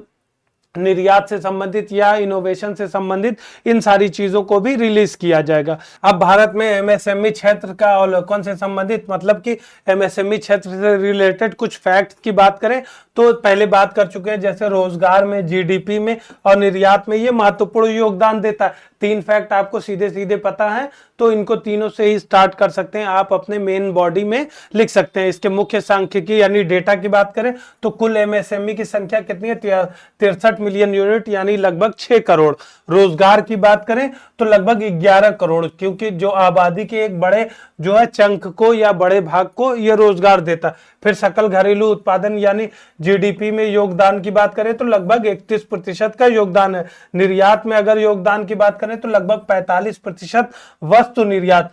क्योंकि ये जो है वस्तु निर्माण से ज्यादा संबंधित है एमएसएमई, ठीक है। उसके बाद कुल निर्यात मूल्य की बात करें यानी कितने का निर्यात किया गया, तो लगभग 12.3 लाख करोड़ रुपए का वित्त वर्ष 2025 में जो डेटा अभी तक मौजूद है उसके अकॉर्डिंग इन्होंने निर्यात किया। अब क्रेडिट गारंटी की बात करें इस साल जो है 2025 में फाइनेंशियल, तो लगभग 3 लाख करोड़ रुपए, ठीक है। ये डेटा आप लोग इस्तेमाल कर सकते हैं। उसके बाद अब अगर हम इसके हालिया जो संशोधित वर्गीकरण है यानी क्लासिफिकेशन है उसके बारे में बात करें, 1 अप्रैल 2025 तक जो लागू है, तो माइक्रो, स्मॉल और मीडियम में क्या है फर्क कि माइक्रो जो है 2.5 करोड़ तक है, स्मॉल जो है या लघु 25 करोड़ और मीडियम 125 करोड़ तक, यानी कि जो इन्वेस्टमेंट की सीमा है तब ये उद्योग ये कहलाएगा कि अगर किसी उद्योग में 25 करोड़ के अंदर जो राशि इन्वेस्ट की गई है या शामिल की गई है तो उसको जो है स्मॉल सेक्टर इंडस्ट्रीज कहा जाएगा। और फिर टर्नओवर यानी एक साल में कितने का बिजनेस कर रही है, ठीक है, तो इसको जो है कहते हैं कि अगर जो माइक्रो है वो 10 करोड़ तक, स्मॉल में 100 करोड़ तक, और मीडियम इंडस्ट्री जो मीडियम साइज इंडस्ट्री है उसमें 500 करोड़ तक का टर्नओवर के अंतर्गत रहेगा, तो मध्यम कहलाएगा। फिर उसके बाद अगर हालिया पहल या इनिशिएटिव्स और रिफॉर्म के बारे में बात करें जो सरकार द्वारा चलाया जा रहा है, ठीक है, तो उद्यम पंजीकरण, जिसमें जो है सबसे पहले जिसमें जो है जो इंडस्ट्रीज है उनको रजिस्टर किया गया है, तो 59 मिलियन पंजीकृत इकाइयां हैं और फिर 251 मिलियन से अधिक नौकरियों को समर्थन दिया गया। ये उद्यम रजिस्ट्रेशन इसलिए किया जाता है कि जिससे उन्हें लोन लेने में आसानी हो, अपना जो कोई आगे डॉक्यूमेंटेशन के कार्य है तो वहां पर एक रजिस्टर्ड हो, और गवर्नमेंट को भी अपना एक डेटा कलेक्ट करने में आसानी हो, जिससे वो पॉलिसी उसके अकॉर्डिंग या डिमांड के अकॉर्डिंग बना सके। फिर सीजीटी एमएससी आधुनिकीकरण, यानी कि इसमें क्या है कि जो भी चीजें क्रेडिट गारंटी से रिलेटेड चल रहा है, ठीक है, जो क्रेडिट गारंटी दी जा रही है उसमें एआई का यूज या एआई प्रोसेस किया जाए, और उसमें जो अनुमोदन समय है उसमें 30% तक की कमी लाया जा सके, जिससे जो जल्दी से जल्दी कम समय में जो है लोन प्रोवाइड किया जाए, जिससे जो एक्चुअल जरूरत हो तब वो काम आए, जबकि सीजन में, क्योंकि ये जो है कहीं ना कहीं डिमांड और सप्लाई पर बहुत ज्यादा बेस्ड रहते हैं कि जब इनके पास ऑर्डर बल्क में आता है तो फिर इन्हें बहुत ज्यादा पैसे की जरूरत होती है उस ऑर्डर को पूरा करने के लिए, क्योंकि छोटे स्केल के होते हैं। फिर इसमें जो है 1 करोड़ से अधिक जो ऋण गारंटी सक्षम की गई है। फिर अगर बजट 2025-26 में जो समर्थन दिया गया है तो एमएसएमई क्रेडिट कार्ड की संकल्पना की गई है, जिसमें जो है लगभग 10 लाख तक का जो है बाय डिफॉल्ट तरीके से लोन जो है एक्टिवेटेड रहता है। फिर स्टार्टअप और बढ़ते एमएसएमई फंड के लिए फंड ऑफ फंड की स्थापना भी की गई है और इक्विटी निवेश के लिए भी रास्ते खोले गए। अब डिजिटल प्लेटफॉर्म की बात करें तो जैसे पहले ही बात की थी, ऑनलाइन विवाद समाधान पोर्टल बनाया गया है, जिससे जो है आप कोई भी जो विवाद समाधान तंत्र जो अगर तेजी से या एआई इनेबल्ड होगा तो चीजों में टाइम कम लगेगा, फाइलिंग और रिटर्न में भी जो टाइम लगता है वो कम लगेगा, और इससे जो छोटे उद्यमों को ज्यादा लाभ होगा। जैसे विलंबित भुगतान या ऋण साक्षरता से निपटने के लिए ये एक सहयोगी के कार्य करेगा। फिर नीति आयोग का नीतिगत फोकस के बारे में, जो नीति आयोग समय समय पर अपने जो रिकमेंडेशन देता है या पॉलिसी मेकिंग का काम करता है, तो उसमें भी इसका जो मीडियम स्केल या एमएसएमई पे बहुत ज्यादा जोर है। जबकि क्योंकि मीडियम स्केल साइज के बारे में अगर हम बात करें, जो मीडियम साइज के तो इनका जो प्रतिशत है वो 0.3% ही है, लेकिन इनका जो निर्यात में योगदान है वो 40% तक का है। इसमें जो है ज्यादातर जो लेदर, फुटवेयर या टेक्सटाइल के मीडियम स्केल के ये सारी ज्यादा आती है, क्योंकि इनका जो कहीं ना कहीं ये ज्यादा एक्सपोर्ट ओरिएंटेड कंपनीज की तरह कार्य करती हैं। ठीक है, अब इनके सामने जो चुनौतियां क्या क्या हैं, तो सबसे पहले औपचारिक ऋण की, इसीलिए वो सारी चीजें डिजिटल पोर्टल या उद्यम पोर्टल ये सारी चीजें बनाई गई है। क्रेडिट गारंटी स्कीम भी बनाई गई है इसीलिए, और साथ में स्टैंड अप लोन या स्टार्टअप लोन ये सारी चीजें भी इन्हीं लोगों के लिए बनाई गई। फिर उसके बाद जो है प्रौद्योगिकी, और फिर याद रखिएगा कि जो पीएसएल है या प्रायोरिटी सेक्टर लेंडिंग है, इसमें भी इन लोगों को शामिल किया गया। ठीक है, अब प्रौद्योगिकी अपनाने में जो अंतराल है, यानी जो प्रौद्योगिकी या तकनीकी पिछड़ापन है, उसको भी दूर करने के लिए इंक्यूबेशन सेंटर भी बनाए गए हैं जगह जगह, जिससे जो इनको तकनीकी हस्तांतरण किया जा सके और नई नई तकनीकों का इस्तेमाल ये कर सके। फिर उसके बाद अपर्याप्त बाजार पहुंच, क्योंकि ये छोटे स्तर के होते हैं तो इनकी बाजार में उस तरीके का नहीं पहुंच होती, तो इसके लिए भी क्लस्टर बेस्ड डेवलपमेंट किया जा रहा है। फिर नई नई पर्यावरण को लेकर संवेदनशीलता को बढ़ाया जा रहा है, जिसे कई देशों में जैसे पर्यावरण को लेकर कुछ कानून लागू किए गए कि उनके मटेरियल में पर्यावरण को प्रदूषित करने वाली चीजें नहीं होनी चाहिए, तो वो सारी चीजें भी सरकार इनका सहयोग कर रही है, लेकिन अभी भी इनके सामने चुनौतियां बनी हुई हैं। फिर विनियामक अनुपालन का बोझ, क्योंकि आपने देखा होगा जैसे बात किया कि जीएसटी जब से आया तब से इन लोगों को बहुत ज्यादा इन सब चीजों को टैक्सेशन के जो, क्योंकि छोटे स्तर की कंपनियां होती हैं जिसमें 50 से लेके 100 125 लोग, ऐसे लोग बहुत ज्यादा। तो कुछ कंपनीज में तो बहुत सी ऐसी हैं कि 10 से लेके 20 लोग ही काम करते। तो ऐसे में क्या है कि अननेसेसरी कहीं ना कहीं विनियामकीय जो बोझ हो जाता है वो भी इन लोगों के लिए अननेसेसरी हो जाता है। ठीक है। फिर उभरते क्षेत्र में कौशल की कमी, जो स्किल डेवलपमेंटल जो प्रोसेस है, जो नए नए जैसे एआई क्षेत्र है, या फिर नया अभी रोबोटिक्स का आ रहा है, या मशीन लर्निंग का आ रहा है, या सॉफ्टवेयर डेवलपमेंट से संबंधित है, तो इसमें जो कहीं ना कहीं ये लोग पीछे हैं, क्योंकि ये अभी पारंपरिक कौशल पर ही ज्यादा आधारित रहते हैं। तो वहां पर जो है इनको उन्नयन की या डेवलपमेंट की आवश्यकता होती है, जिसके लिए सरकार लगातार कार्य कर रही है, लेकिन अभी और ज्यादा इन्हें इस चीज को कवर करना। फिर उसके बाद क्या, समावेशी विकास के लिए, क्योंकि अगर ये महत्व के बारे में बात करें आगे, तो ये जो अपना आत्मनिर्भर भारत अभियान है, इसमें जो है एक अगर बुनियाद, सबसे बड़ी बुनियाद की बात करें तो ये एमएसएमई सेक्टर ही है। क्योंकि आपने देखा कि निर्यात में हो, या रोजगार सृजन का क्षेत्र हो, या फिर अन्य कोई क्षेत्र हो, या महिलाओं की भागीदारी हो, जिसमें सेल्फ हेल्प ग्रुप या स्वयं सहायता समूह के तहत भी बहुत बनाए गए, तो उसमें जो है एमएसएमई क्षेत्र की जो इंडस्ट्रीज है वही महत्वपूर्ण है। और कहीं ना कहीं समावेशिता को भी ये बढ़ावा देते हैं, क्योंकि इसमें जो है ग्रामीण क्षेत्रों के भी बहुत ज्यादा जनता जो है इसमें लगी हुई है, जो कि एक औपचारिक क्षेत्र में नहीं लगती, या अर्ध शहरी क्षेत्रों के जो जनता है वो इसमें बहुत ज्यादा इन्वॉल्व है। साथ में अभी धीरे धीरे हम देख रहे हैं कि डिजिटल और एक्सपोर्ट ओरिएंटेड क्षेत्र में भी ये ज्यादा बढ़ावा दे रही है। जैसे निर्यात्मक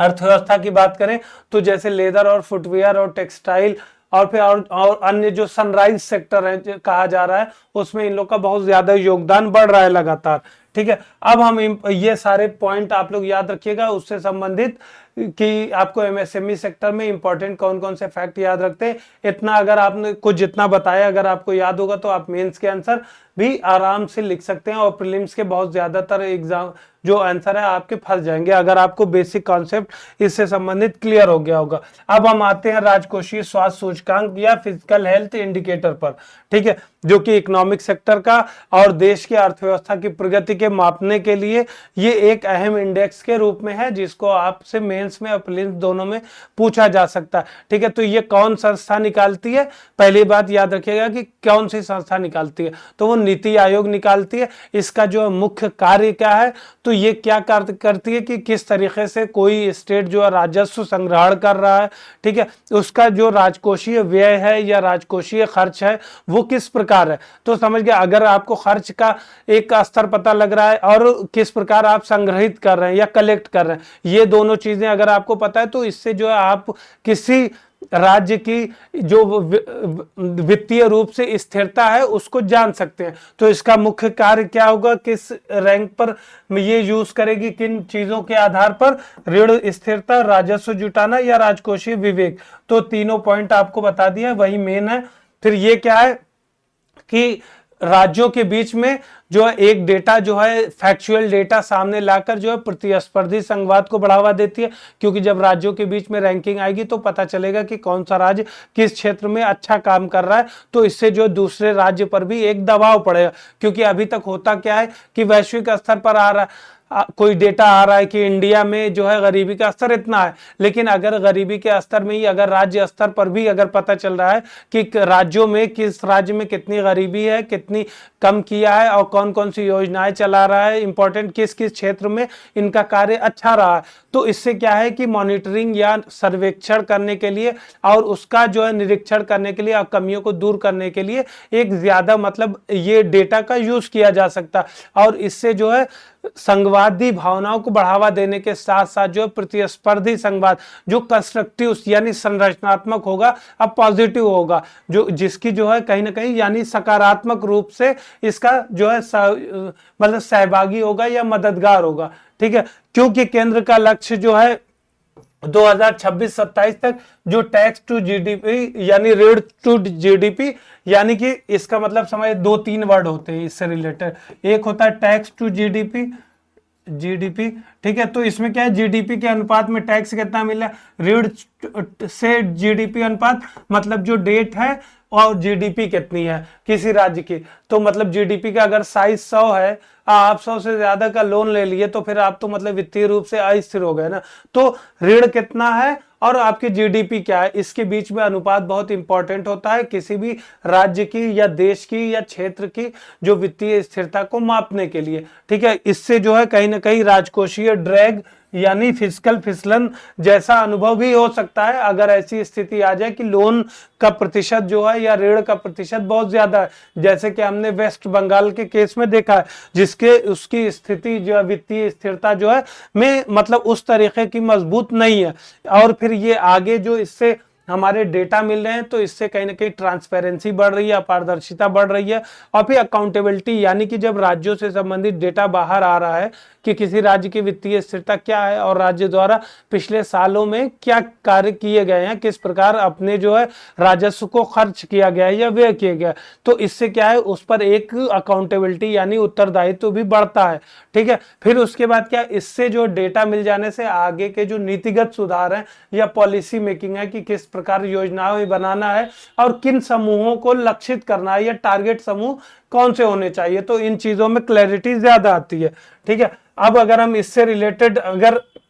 जो एग्जाम में पूछा जाता है वो सरकारी वित्त से के जो घाटे हैं या लॉस है या फिर मतलब डेफिसिट इसको ज्यादातर यूज किया जाता है, तो सरकारी जो घाटे हैं उससे रिलेटेड कुछ टर्म हैं उनको हम शॉर्ट में समझ लेते हैं, क्योंकि एक घाटे का मतलब या डेफिसिट का मतलब समझ लीजिए आप। डेफिसिट का मतलब ये है कि आपके पास जो है आने वाला जो है वो कम है और जाने वाला जो है ज्यादा है, यानी आपका खर्च जो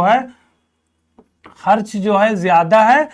इनकम यानी आय जो है वो कम है। ठीक है, आय कम है, खर्च ज्यादा है, तो आप जो है घाटे की स्थिति में होंगे। अब इसमें देख लेते हैं कि घाटा किस किस प्रकार के होते हैं ब्रीफ में, जो कि कभी कभी पूछ देता है, खास तौर से जो आगे हमने लिखा है जैसे इफेक्टिव जो डेफिसिट होता है या प्राइमरी डेफिसिट, वो इस तरीके के घाटे पूछ देता है। जैसे पहले आता है राजस्व घाटा। राजस्व घाटा में क्या होता है कि जब राजस्व व्यय और राजस्व प्राप्तियां में जो अंतर होता है उसके आधार पर माना जाता है। इसमें क्या होता है कि जो पूंजीगत घाटा होता है या पूंजीगत व्यय होता है उसको शामिल नहीं किया जाता, मतलब जो चीजें जो इनकम हुई है उस साल में और जो खर्च हुआ है उसकी ही गणना की जाती है, तो यह राजस्व घाटा होता है, जिससे जो है सबसे छोटी माप की इकाई होती है, जिससे जो क्लियर पिक्चर नहीं आ पाती। जो सबसे इंपॉर्टेंट होता है वो राजकोषीय घाटा होता है या फिजिकल डेफिसिट होता है। उसमें कुल व्यय में क्या होता है कि राजस्व प्राप्तियां और गैर ऋण पूंजी प्राप्तियां, ये मतलब एक तरह से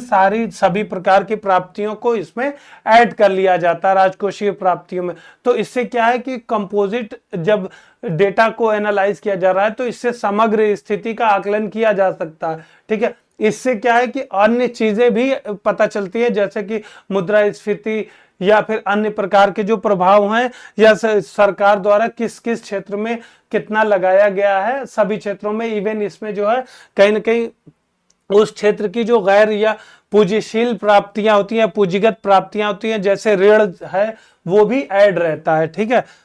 उसके बाद अगर इंपॉर्टेंट की बात करें तो प्राइमरी डेफिसिट, जो कि सबसे ज्यादा पूछा जाता है। ठीक है, एग्जाम में आ सकता है। तो इसमें क्या होता है कि राजकोषीय घाटा में जो ब्याज जमा किया जा रहा है, क्योंकि आप जानते हो कि जो इंटरेस्ट पेमेंट है वो एक बड़ा है। अगर हम बात करें केंद्रीय स्तर पर तो लगभग जो 20% से ज्यादा, या फिर अगर जो सरकार जो सबसे बड़ी मद है खर्च करने की तो वो है ब्याज भुगतान, जो कि इंटरेस्ट पेमेंट कहा जाता है। तो अब इंटरेस्ट पेमेंट तो पिछले कर्ज के आधार पर पे किया जा रहा है। तो इसमें क्या होता है कि बहुत एग्जैक्ट पिक्चर जानने के लिए कि हमारी अभी हालिया प्रगति क्या है। ठीक है, तो है क्या कि अगर कोई आदमी के 1 लाख रुपए इनकम है, ठीक है, 1 लाख रुपए में अगर वो पिछले कार्यों के लिए मे भी हो सकता है वो दूसरी सरकारों द्वारा किया गया हो या दूसरे रीजन उसके अलग हो, ठीक है, कुछ भी हो सकता है। लेकिन अगर कोई इंसान या मतलब एक आप इंडिविजुअल मान सकते हो, वो राज्य हो सकता है, देश हो सकता है, एक इंसान हो सकता है। अगर 1 लाख की इनकम है लेकिन उस पर जो है पहले ही जो है 60,000 या 70,000 की उसको लोन भरना है, ठीक है, या ऋण पेमेंट करना। तो अगर उसके ऐसी स्थिति है तो उसमें उसके द्वारा किए गए कार्यों का आप आकलन नहीं लगा सकते एग्जैक्ट, क्योंकि कहने को आपको लगेगा कि अरे उसकी तो इनकम 1 लाख रुपए है, लेकिन वो काम तो 20,000 रुपए का नहीं कर पाता, लेकिन वो 20,000 का काम कैसे कर पाएगा? समझ रहे हैं इस बात को? क्योंकि अगर 60,000 का उसके ऊपर लोन ही है, पहले उसको पे करना है हर महीने। तो ऐसे में क्या होता है कि एग्जैक्ट पिक्चर लाने के लिए कि एक्चुअल में पैसा कितना राज्य के पास है, यानी वित्तीय स्थिति उसकी, या डिस्पोजेबल इनकम एक तरह से समझिए कि व्यय करने की क्षमता उसकी कितनी है, तो उसको जानने के लिए हमें जो है इफेक्टिव या जो प्राइमरी डेफिसिट है कि मतलब इंपॉर्टेंट कि किस प्रकार का एक्चुअल घाटा क्या हुआ, तो इसमें क्या है जो ब्याज भुगतान है इसको जो है हटा देते हैं, ठीक है, और ज्यादा मतलब एक तरह से क्लियर पिक्चर के लिए। अब उसके बाद इफेक्टिव रेवेन्यू डेफिसिट की बात करें तो इफेक्टिव रेवेन्यू डेफिसिट में क्या होता है कि जो पूंजी निर्माण के लिए है, ठीक है, आप समझिए कि अगर इस जैसे पिछला आप प्राइमरी डेफिसिट में समझ गए कि ब्याज भुगतान को क्यों हटाया जाता है, उसी तरह अगर आप इफेक्टिव रेवेन्यू डेफिसिट की बात करिए तो इसको इसलिए घटाया जाता है कि जो पूंजी निर्माण के लिए जो मतलब जो वित्त का प्रयोग किया गया है या जिस फंड का उपयोग पूंजीगत निर्माण के लिए, वो हो सकता है घर बनाने के लिए या मशीनों के खरीद के लिए या फिर किसी मतलब ऐसी मद में किया गया जैसे सड़क निर्माण के लिए, तो वो क्या है कि लॉन्ग टर्म तक फायदा देंगी, लेकिन उसका जो है रिजल्ट जो है इमीडिएट नहीं दिख सकता, ठीक है। तो उसमें क्या है कि ऐसे अगर, क्योंकि इसमें खर्चा बड़ा होता है कि जैसे आप मतलब अगर इंडिविजुअल लेवल पर आप समझना चाहें तो आप ये समझिए कि आप जैसे घर बना रहे हैं, ठीक है, तो अगर आप घर बनाएं तो जब वो बनेगा जब, तो उसमें आपकी जो खर्च आपके ज्यादा बढ़ जाएंगे, लेकिन आप इससे अंदाज नहीं लगा सकते कि क्योंकि आप इस साल घर बना रहे हैं तो आपका जो खर्च जो है इस साल जैसे आपके नॉर्मल दिनों में 20,000 है तो 20,000 ही नहीं होगा, आपका हो सकता है कि 80,000 आपका खर्च हो जाए, क्योंकि वो घर बनाने में भी आपका 50,000 लगा है। तो आप इसको ये नहीं कह सकते कि आपका खर्चा जो है अब जो है 80,000 रुपए, क्योंकि आपने तो पूंजीगत चीज के निर्माण के लिए 50,000 खर्च किया या 60,000 खर्च किया, जो कि आपको लॉन्ग टर्म तक आपको फायदा देगा, ठीक है, तो उसको शॉर्ट टर्म में कैलकुलेट नहीं कर सकते हम। तो एक एग्जैक्ट पिक्चर के लिए या इफेक्टिव पिक्चर लाने के लिए जो है कि किसी राज्य की एक्चुअल में स्थिति क्या है, एक्चुअल में घाटा अगर उसका हुआ है तो उसके पीछे क्या रीजन रहा है, तो उसको जानने के लिए इफेक्टिव रेवेन्यू डेफिसिट का प्रयोग किया जाता है, ठीक है। ये हमारे 4 जो है प्रकार के घाटे इंपॉर्टेंट है जो कि एग्जाम में ज्यादातर पूछा जाता है। बजट घाटा जो है जब उसकी जरूरत नहीं होती, बजट घाटा को ही रेवेन्यू डेफिसिट कहते हैं, सॉरी फिजिकल डेफिसिट या राजकोषीय घाटा कहते हैं, वो जो जब भारत द्वारा या बहुत कम देशों द्वारा इसका प्रयोग किया जाता है। अब हम अपने लास्ट टॉपिक पर आते हैं, विकास के लिए वित्त पोषण पर अंतरराष्ट्रीय सम्मेलन यानी इंटरनेशनल कॉन्फ्रेंस ऑन जो फाइनेंसिंग ऑफ डेवलपमेंट या एसडीजी गोल से संबंधित जो रिपोर्ट आई है उसमें जो है आगे की रणनीति क्या होगी, किस प्रकार से खर्च को मतलब समावेशी बनाने के लिए किन देशों की क्या भागीदारी होगी, इन सब चीजों को समझने के लिए जो है ये सम्मेलन किया जा रहा है। तो ये सम्मेलन से संबंधित आपको फैक्ट याद करना, संयुक्त राष्ट्र के तहत किया जा रहा है जैसा कि आपको एसडीजी गोल में भी बताया था, ठीक है। फिर ये जो है 30 जून से 3 जुलाई के बीच में किया जाएगा। कहाँ किया जाएगा? ये किया जाएगा स्पेन के सेविले जगह पर, ठीक है। इस फैक्ट को याद रखिए, स्पेन में सेविले एक जगह है, वहां पर ये चीज की जाएगी। अब ये क्या करेंगे? सतत विकास लक्ष्यों के वित्त पोषण को मजबूत करने के लिए तत्काल सुधारों पर चर्चा करेंगे। इसमें जो वैश्विक स्तरीय नेता लोग, बिजनेसमैन, सिविल सोसाइटीज, ये लोग शामिल होंगे और किसी ऐसी जगह पहुंचेंगे जिससे जो है आगे की रणनीति बनाई जा सके या आगे के कार्यों को या प्रयासों को बढ़ावा दिया जा सके, ठीक है। इस चीज को आपको जानना जरूरी है, कुछ फैक्ट जो इससे रिलेटेड है या एसडीजी गोल से संबंधित है जो कि एग्जाम में कभी पूछा जा सकते हैं। जैसे ये सेविले में होने वाला है, ठीक है, स्पेन के, तो आपसे पूछ सकता है कि सेविले जो मेमोरेंडम है या सेविले कंसेंसस है या सेविले कॉन्फ्रेंस है वो किससे संबंधित है, ये पीटी का क्वेश्चन बन सकता है। लेकिन अब हम अगर इससे रिलेटेड कुछ पुराने एजेंडा जैसे अभी सेविले है तो उससे पहले कौन कौन से हुए हैं, तो आदिस अबाबा जो एक्शन एजेंडा है 2015 का और 2024 का जो है भविष्य के समझौते या पैक्ट फॉर द फ्यूचर, ये भी इसी पर ही बेस्ड है। ये दोनों फैक्ट याद रखिएगा, एग्जाम में आ सकता है। अभी जो इस बार का थीम या जो कंसेंसस निकाला जाएगा उसका नाम आ गया है। इसका नाम जो है कंप्रोमिसो डी सिविले है, यानी सिविले की प्रतिबद्धता, जो कि ये जो है वर्ड स्पेनिश वर्ड है, क्योंकि स्पेन में हो रहा है इसलिए स्पेनिश वर्ड के ये मेन जो थीम का नाम है। लेकिन एक्चुअल में इसका अगर हिंदी में देखें तो सिविले की प्रतिबद्धता, यानी सिविले में जो प्रतिबद्धता के लिए जो पॉइंट बनाए गए हैं उनको नोट डाउन किया जाएगा। इसके मुख्य फोकस के क्षेत्र कौन से होंगे?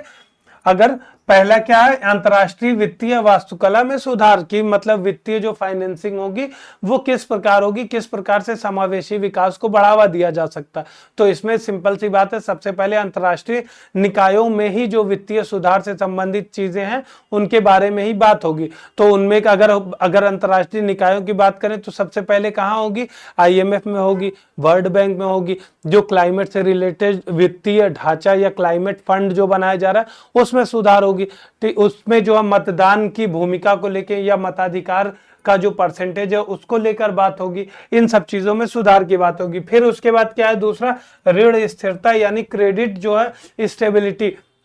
इसमें क्या है, सॉवरेन फंड को लेकर मैनेजमेंट और उनका किस प्रकार से विकास में बढ़ावा दिया जा सकता है उससे, या क्योंकि ऋण स्थिरता जो है एक इंपॉर्टेंट एस्पेक्ट होता है किसी भी देश का या किसी भी क्षेत्र के विकास के लिए। फिर उसके बाद नेक्स्ट है उसका कर सुधार से संबंधित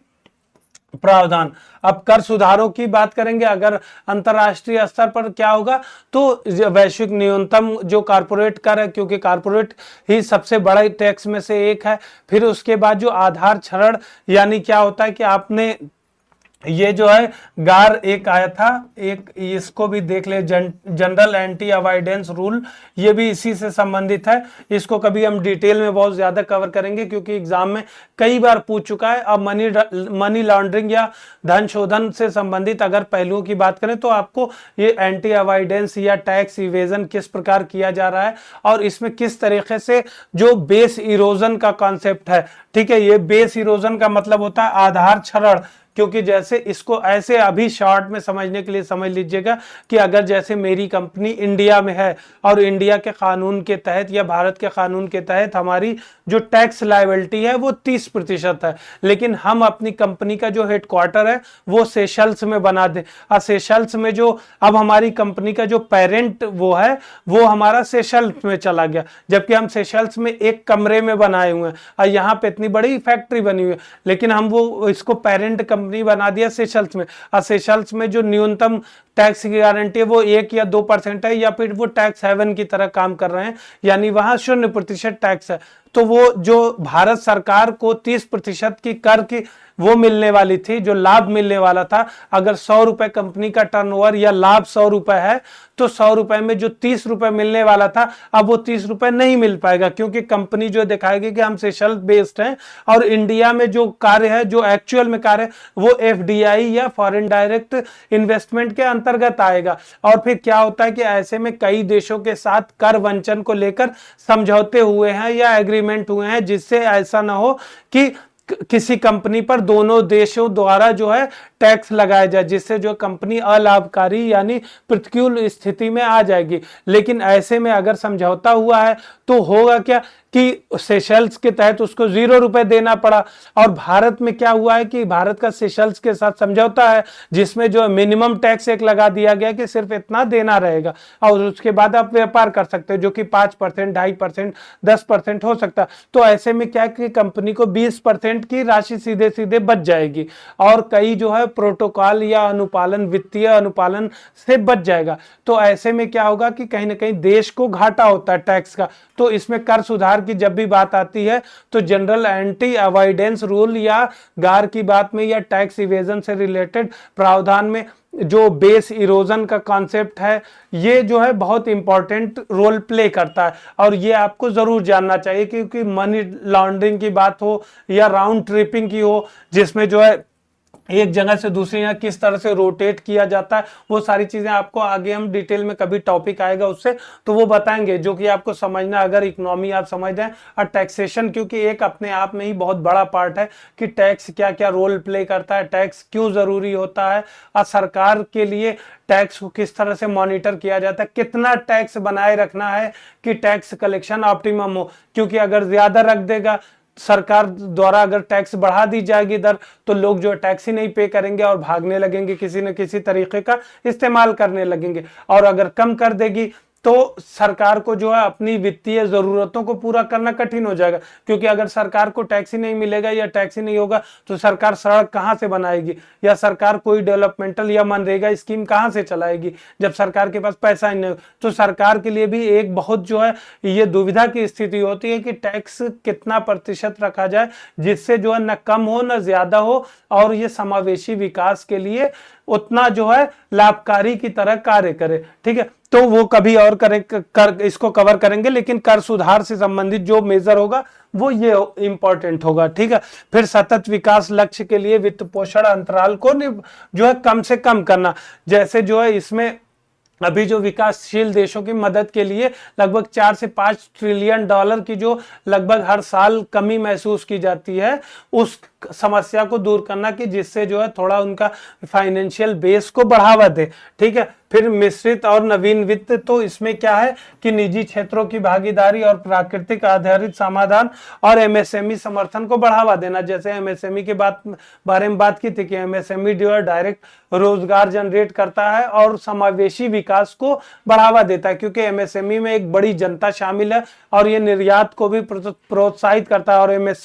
एमएसएमई को मजबूत करने से हम जो है एनवायरमेंटल एस्पेक्ट या पर्यावरणीय जो परिवर्तन हो रहा है, जो जलवायु परिवर्तन, उसकी समस्या को भी सुलझा सकते हैं। फिर उसके बाद अगर सार्वजनिक विकास वित्त की बात करें तो इसमें क्या है कि जो परिसंपत्तियों का निर्माण किया जाएगा, जो प्रबंधन, तो इससे संबंधित जो बैंक है उनको मजबूत बनाना, या जो यानी जो सार्वजनिक क्षेत्र के विकास के लिए कार्य कर रही हैं जो संस्थाएं, उनको जो है मजबूत करना। फिर उसके बाद जो है स्थानीय और शहरी वित्त का मतलब इस तरह से जो स्थानीय संस्थाएं हैं या शहरी आधारित संस्थाएं हैं जैसे म्यूनिसिपल कॉर्पोरेशन है, उनको मजबूत करना, की जैसे देख रहे हैं कि अभी बॉन्ड निकालने की, म्यूनिसिपल बॉन्ड और फिर अन्य तरीके के बॉन्ड जनरेशन, तो फिर अपना जो है टैक्स कलेक्ट करने की या अपने जो है वित्त और अन्य तरीकों से उगाने की जो शक्तियां दी जा सकती हैं, या फिर किस प्रकार जो है कोई क्षेत्र या शहर जो है शहरी संस्था अपने जो है फाइनेंसेस को या वित्त को बढ़ा सकती है। जैसे आप प्रॉपर्टी टैक्स देख सकते हैं या इंटरटेनमेंट टैक्स देख सकते हैं या और अन्य प्रकार के टैक्स, या फिर जो इनके पास एक बड़ी जमीन होती है उनको भी कमर्शियलाइज कर सकते हैं, किस तरीके से यूज कर सकते हैं। ठीक है, तो उन चीजों को बढ़ावा देना, यानी मतलब एक तरह से आप समझिए कि विविधता लाना या डाइवर्सिफिकेशन करना। ठीक है, तो उसके बाद क्या है कि भागीदारी और अतिरिक्त कार्यक्रम। भागीदारी में सिंपली है कि जो भी मेंबर देश है उनके बीच में सहयोग को बढ़ावा देना और जो है संस्थाओं को और मजबूत करना, यही मुख्य कार्य इसका वो जो आम कंसेंसस का मुख्य जो ध्येय है या उद्देश्य है वो वही होगा। और इसमें किस लिए काम करेंगे, ठीक है, तो ये परिणाम दस्तावेज सहमति व्यक्त पहले ही कर दी गई है, ये जो है इससे रिलेटेड कार्य है। और इसमें एक फैक्ट है कि अगर मेंबर की बात करें तो ये याद रखिएगा कि अमेरिका जो है या यूएसए इसमें भाग नहीं ले रहा है, ये फैक्ट बस आपको याद रखना है एक। फिर उसके बाद क्या है कि इससे रिलेटेड अगर कुछ जानकारी जो एक्स्ट्रा जानकारी की विकास के